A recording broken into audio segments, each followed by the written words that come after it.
जीवों की संरचना के बारे में चर्चा करेंगे। जीवों को संरचना को समझने के लिए हम एक उदाहरण आपको प्रस्तुत करते हैं और उस उदाहरण के माध्यम से हम आपको समझाते हैं। किसी भी मकान को बनाने से पहले हम जो सबसे पहली प्राथमिक जो हमारी आवश्यकता होती है वो किस चीज की होती है? ईंटों की।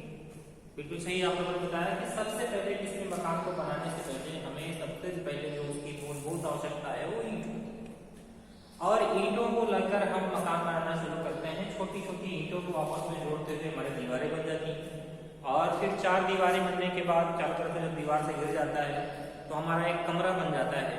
उसी प्रकार से किसी भी जीव की संरचना भी आपकी छोटी छोटी इकाइयों से मिलकर बनी होती है, बहुत ही छोटी छोटी सूक्ष्म इकाइयों से मिलकर बनी होती है और उस छोटी इकाई को, उस छोटी सी यूनिट को हम कोशिका क्या कहते हैं? कोशिका। तो कोशिका किसी भी जीव की सबसे छोटी इकाई होती है। जिस प्रकार से किसी मकान की सबसे छोटी इकाई ईंट होती है, उसी प्रकार से किसी जीव के शरीर की सबसे छोटी इकाई कोशिका होती है और ये कोशिका ही होती है जिसमें उस जीव के अंदर जितनी भी प्रक्रियाएं होती हैं, जैसे आप कई सारी फिजियोलॉजी की प्रक्रियाएं होती हैं, जो भोजन करता है, पाचन होता है, श्वसन की प्रक्रिया होती है, तमाम तरह की भौतिक और रासायनिक प्रक्रियाएं आपके इस जीव के शरीर के अंतर्गत होती रहती है। जितनी भी रासायनिक क्रियाएं हो रही हैं वो सारी की सारी रासायनिक क्रियाएं आपकी कोशिकाओं के अंतर्गत होती है। ठीक है, और ये कोशिका उस जीव की सबसे छोटी इकाई होती है। जिस प्रकार से मकान में सबसे छोटी यूनिट आपकी ईंट होती है, उसी प्रकार से किसी जीव के शरीर में सबसे छोटी इकाई उसकी कोशिका। ठीक है, तो कोशिका होती क्या है? कोशिका को हम किस प्रकार से जान सकते हैं, पहचान सकते हैं? कोशिका को किस प्रकार से हम उसके बारे में जानकारी इकट्ठा कर सकते हैं? इसके लिए हम कोशिका की परिभाषा को थोड़ा सा डिटेल में समझने की कोशिश करते हैं कि कोशिका हम कहते किसको हैं। इसको हम कोशिका की परिभाषा के रूप में आपके बोर्ड पर अंकित की गई है। कोशिका की परिभाषा में बताया गया है कि कोशिका होती क्या है। कोशिका जीवधारियों की संरचना एवं जैविक क्रियाओं की एक इकाई है। कोशिका जीवधारियों का मतलब जितने भी सजीव वस्तुएं, जितने भी सजीव प्राणी हैं, उन सारे सजीव प्राणियों के शरीर की एक छोटी सी इकाई है। कौन सी इकाई है? संरचना एवं जैविक क्रियाओं की। संरचना का मतलब उसका जो पूरा का पूरा स्ट्रक्चर बना हुआ है, पूरा का पूरा उसकी संरचना बन रही है, किस प्रकार से जीव दिखाई दे रहा है, उसकी संरचना कैसी बनी हुई है, इस पूरी संरचना से लेकर उसकी जैविक क्रियाएं, जैविक का मतलब जितनी भी उसके अंतर्गत क्रियाएं होती हैं, जितनी भी उसके शरीर के अंतर्गत प्रक्रियाएं हो रही हैं, जो भी जैविक क्रियाएं हो रही हैं, उन सारी जैविक क्रियाओं की एक इकाई होती है। जो इसमें शर्त क्या है? जो अर्धपारगम कला से घिरी होती है। अर्धपारगम कला का मतलब क्या होता है? एक विशेष प्रकार की मेम्ब्रेन, एक विशेष प्रकार की संरचना, एक विशेष प्रकार का स्ट्रक्चर जो कोशिका को चारों तरफ से घेरे हुए होता है, वो अर्धपारगम में होता है। पारगम का मतलब होता है जिसके आर पार आया जा सके, मतलब कोई भी वस्तु अगर किसी भी वस्तु के आर पार आ जा सकती है उसको हम पारगम कहते हैं। और यहाँ पर अर्धपारगम शब्द दिखाया गया, तो अर्धपारगम का मतलब जिसके अंदर से कुछ सिलेक्टिव वस्तुएं, जिस मतलब कुछ विशेष चीजें जिनको आने जाने की अनुमति हो, सिर्फ वही आ जा सकता है, बाकी सारी चीजें उसके अंदर से आ जा नहीं सकती हैं। इस प्रकार की एक मेम्ब्रेन, एक पतली सी झिल्ली होती है, उससे हमारी कोशिका घिरी होती है। बात समझ में आ रही है? मतलब कोशिका जो आपकी है ये अर्धपारगम झिल्ली के द्वारा, जो आपका जिसके पास कुछ विशेष प्रकार के चीजों को आने जाने की क्षमता है, उस अर्धपारगम झिल्ली के द्वारा घिरी हुई तथा जिसमें प्रायः स्वतः प्रजनन की क्षमता होती है और इसके साथ साथ उसमें ये भी एबिलिटी हो, ये भी क्षमता हो वो अपना रिप्रोडक्शन खुद से कर सके। मतलब अगर कोई एक कोशिका है तो 2 कोशिकाओं को जन्म दे सके, 2 कोशिकाओं में बढ़ सके, मतलब कई सारी कोशिकाओं का विकास कर सके, अर्थात वह प्रजनन कर सके, स्वतः जनन की क्षमता रखती हो, स्वतः जनन अपने जैसे संतान को उत्पन्न करने की क्षमता रखती हो। तो अतः कोशिका विभिन्न पदार्थों का वह छोटा से छोटा संगठित रूप होता है। कोशिका मतलब किसी भी जीव के शरीर की कोशिका विभिन्न पदार्थों का वह छोटा सा छोटा संगठित रूप है जिसे सामूहिक रूप से जीवन कहते हैं। ठीक है, मतलब कुल मिलाकर जो कोशिका की परिभाषा से आपने समझा कि कोशिका एक ऐसी छोटी इकाई है जो किसी भी जीव की क्रियात्मक और संरचनात्मक इकाई होती है। मतलब उसमें जो भी क्रियाएं हो रही हैं वो भी कोशिका के माध्यम से हो रही है। कोशिका की जो संरचना बनी हुई है वो भी कोशिका के कारण से ही बनी हुई है। मतलब जीव की जो संरचना बनी है वो भी कोशिका के कारण से ही बनी हुई है। मतलब उस कोशिका के अंतर्गत वो सारी क्रियाएं होती हैं जिसको हम जीवन या सजीव वस्तुएं कहते हैं, जीवन। ठीक है। तो ये कोशिका हो गई जो किसी भी जीव के शरीर की सबसे छोटी इकाई होती है, मतलब वो चाहे तो आपका जीव एक कोश की हो या बहुकोश की हो, लेकिन उसकी सबसे छोटी इकाई आपकी कोशिका ही होती है। बात समझ में आ गई। तो ये आपकी कोशिका होती है जो एक विशेष प्रकार की संरचना है, किसी जीव को बनाने में जो महत्वपूर्ण भूमिका निभाती है। छोटी छोटी कोशिकाएं जुड़कर ही किसी जीव का निर्माण करती है। तो ये कोशिका है जो अर्धपारगमन झिल्ली से घिरी हुई होती है और जिसमें स्वतः प्रजनन की क्षमता होती है और ऐसी जैविक क्रिया जिसमें सारी की सारी जैविक क्रियाएं होती है जिसको सामूहिक रूप से हम जीवन कहते हैं। ठीक, अब हम दूसरे पार्ट पे आते हैं। इसलिए आपकी कोशिका की खोज के बारे में चर्चा करते हैं कि कोशिका किस प्रकार से कोशिका के बारे में जानकारी हुई, कोशिका को हमने कैसे जाना, कैसे कब हमें पता चला कि कोशिका क्या होती है, क्या कैसे क्या चीज है कोशिका, उसके बारे में हमें जानकारी कब हुई उसकी चर्चा करते हैं। ठीक है, तो उसको जानने से पहले मतलब कोशिका की खोज के बारे में अगर हम चर्चा करें तो सबसे पहले 1665 में रॉबर्ट हुक एक वैज्ञानिक थे। इन्होंने सबसे पहले कार्क की कोशिकाएं, कार्क एक विशेष प्रकार का निर्जीव पदार्थ होता है, उसको उन्होंने उधेड़ा, मतलब उसको खोला, उसको तोड़कर छोटे छोटे टुकड़े बनाए और छोटे टुकड़े को जब उन्होंने ध्यान से देखा माइक्रोस्कोप के द्वारा, सूक्ष्मदर्शी के द्वारा बहुत ही मतलब विशेष प्रकार से उसका अध्ययन किया, तो उन्होंने क्या पाया कि उस कार्क की कोशिका में छोटे छोटे मधुमक्खी के छत्ते के समान संरचना बनी हुई थी। मधुमक्खी का छत्ता मतलब जैसे आप सबने मधुमक्खी का छत्ता देखा होगा, तो मधुमक्खी के छत्ते जैसी रचना उस कार्क की कोशिका में उसे रॉबर्ट हुक को दिखाई दी।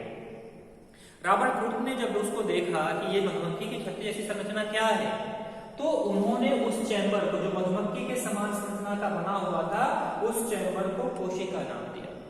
तो सबसे पहले कोशिका के बारे में जो पता चला, कोशिका के बारे में जो जानकारी प्राप्त हुई, वो रॉबर्ट हुक के द्वारा प्राप्त हुई और रॉबर्ट हुक ने सन 1665 में सबसे पहले निर्जीव कोशिका के बारे में उसके चैम्बर को देखा, उसकी संरचना को देखा और उसे कोशिका नाम दिया। ठीक है, उसके बाद सन 1674 में लीवेनहॉक नामक वैज्ञानिक ने जीवित कोशिका का अध्ययन किया। रॉबर्ट हुक ने जो मृत कोशिका देखी थी, मृत जीव का अध्ययन किया था, उसमें मृत कोशिका, मृत चैम्बर देखा था और उसको कोशिका नाम दिया। उसके बाद 1674 में लीवेनहॉक नामक वैज्ञानिक ने सबसे पहले जीवित कोशिका का अध्ययन किया। मतलब जीवित का मतलब जो सजीव प्राणी थे, जीवित प्राणी थे, उनकी कोशिकाओं का अध्ययन का श्रेय सबसे पहले किसको जाता है? लीवेनहॉक। ठीक है, उसके बाद 1824 में दो वैज्ञानिक सामूहिक रूप से स्लाइडेन व स्वान एक आपके वनस्पति शास्त्र थे और स्वान आपके जूलॉजिस्ट थे, मतलब ये जीव विज्ञान के मतलब की वैज्ञानिक थे। दोनों लोगों ने मिलकर सबसे पहले कोशिकावाद, जिसको हम सेल थियरी कहते हैं, इसको प्रस्तुत किया। ठीक है, सबसे पहले जो सेल थियरी आपकी आई है, कोशिकावाद जो किया गया है, प्रस्तुत किया गया है, इसको सबसे पहले किसने प्रतिपादित किया है? 1824 में स्लाइडेन व स्वान नामक वैज्ञानिकों ने कोशिकावाद को प्रस्तुत किया। ठीक, कोशिकावाद क्या होता है इसकी चर्चा हम थोड़ा सा नीचे करेंगे, भी इसका डिटेल में जानेंगे कोशिकावाद है क्या, किसको हम कोशिकावाद कहते हैं। उसके पहले हम जान लें कि 1837 में परिकिंजे नामक वैज्ञानिक ने, परिकिंजे एक विशेष वैज्ञानिक थे, परिकिंजे नामक वैज्ञानिक ने कोशिका के जीवित पदार्थ को, कोशिका में कौन सा जीवित पदार्थ होता है, उस जीवित पदार्थ को इन्होंने जीवद्रव्य या प्रोटोप्लाज्म का नाम दिया। आप सबको पता होगा कि कोशिका के अंदर जो लिक्विड मटेरियल्स होता है, जो किसी भी कोशिका को सजीव या निर्जीव का अंतर बताती है। अगर जीवद्रव्य है तो वो सजीव है, जीवद्रव्य नहीं है तो वो निर्जीव मानी जाती है। तो इस जीवद्रव्य को सबसे पहले जो नाम मिला वो किसके द्वारा मिला? परिकिंजे के द्वारा। परिकिंजे ने सबसे पहले कोशिका को कोशिका में जो जीवित पदार्थ था, जो सजीव मतलब पदार्थ था, उसको जीवद्रव्य या प्रोटोप्लाज्म का नाम दिया। ठीक है, अब ये आपकी कोशिका की खोज के बारे में जानकारी होगी कि कोशिका की खोज में सर्वप्रथम आपके 1665 में रॉबर्ट हुक ने मृत कोशिका की जानकारी दी, उसे कोशिका का नाम दिया। 1674 में लीवेनहॉक ने जीवित कोशिका का अध्ययन किया, जीवित कोशिका के बारे में जानकारी दी और 1824 में स्लाइडेन व स्वान ने सेल थियरी का प्रतिपादन किया, सेल थियरी प्रस्तुत की और फिर 1837 में परिकिंजे ने सबसे पहले उसमें जो जीवित मटेरियल, जो सेल के अंदर जीवित पदार्थ होता है, उस जीवित पदार्थ को जीवद्रव्य का नाम दिया।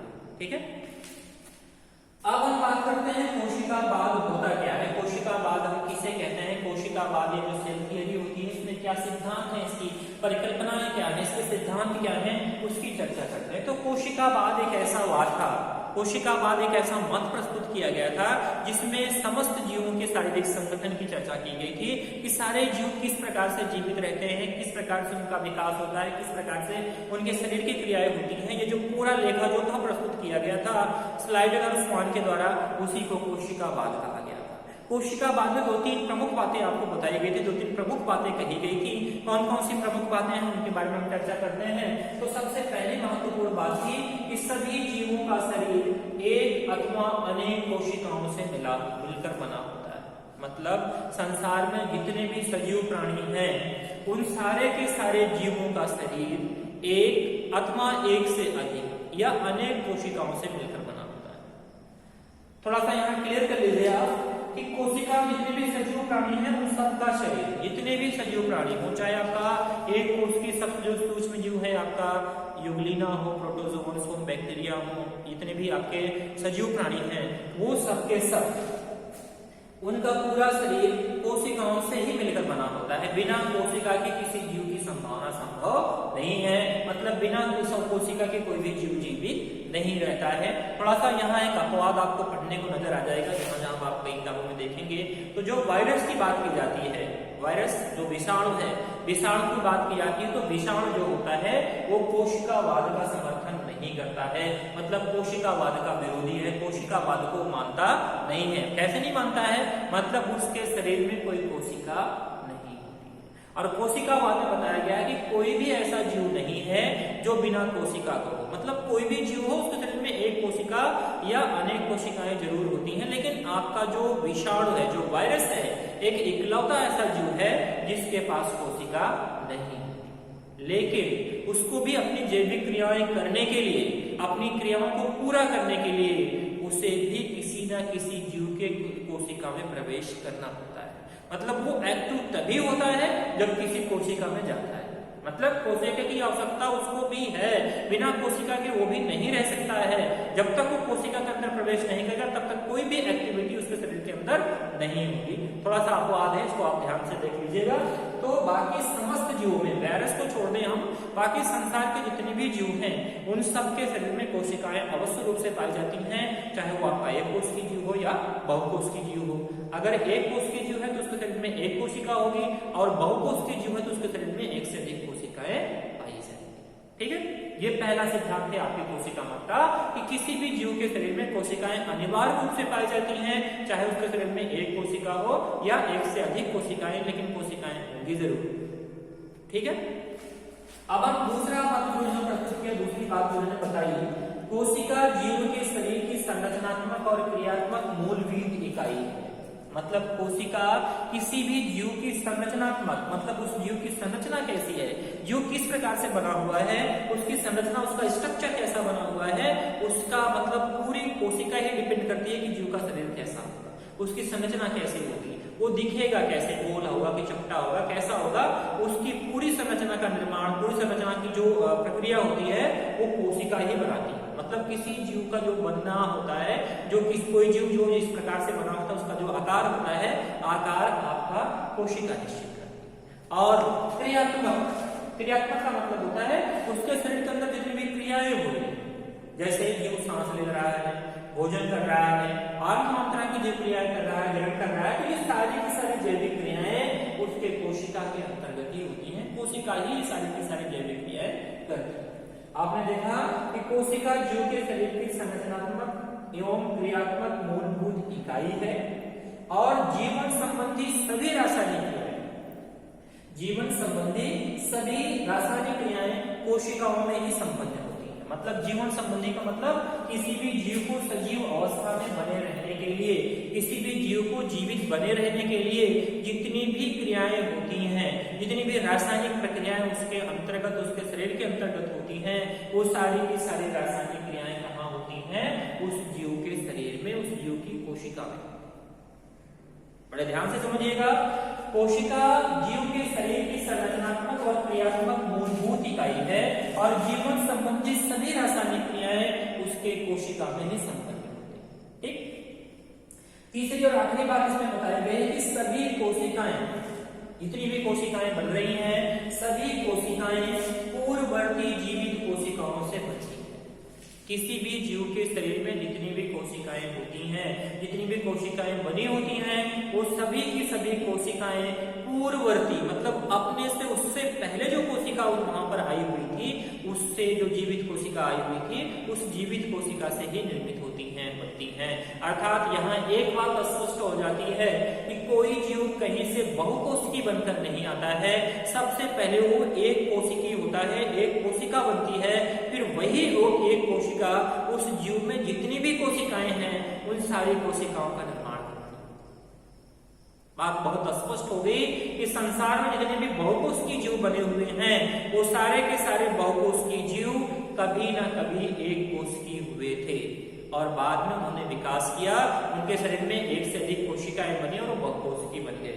तो ये प्रमुख जो सिद्धांत आपको बताए गए हैं, इसी को हम सामूहिक रूप से कोशिका सिद्धांत या सेल थियरी या कोशिकावाद के नाम से जानते हैं। जिसमें ये बात स्पष्ट होती है कि संसार के सभी जीवों का जो निर्माण होता है वो कोशिकाओं के द्वारा होता है, चाहे उसमें एक कोशिका हो या बहुकोशिका हो, कई सारी कोशिकाएं हैं। सभी जीवों का जो रासायनिक प्रक्रियाएं हैं वो कोशिका में होती हैं। सभी जीवों का जो स्ट्रक्चर है, जो उसका संरचना है, वो कोशिका में बनती है। सभी जीवों की जो क्रियाएं होती हैं वो आपके कोशिका में होती हैं और सभी कोशिकाएं अपनी पूर्ववर्ती कोशिकाओं से मिलकर बनी होती हैं। इसी सिद्धांत को, इसी प्रक्रिया को, इसी सिस्टम को सामूहिक रूप से कोशिकावाद कहा गया। ठीक है, तो आज बस इतना ही।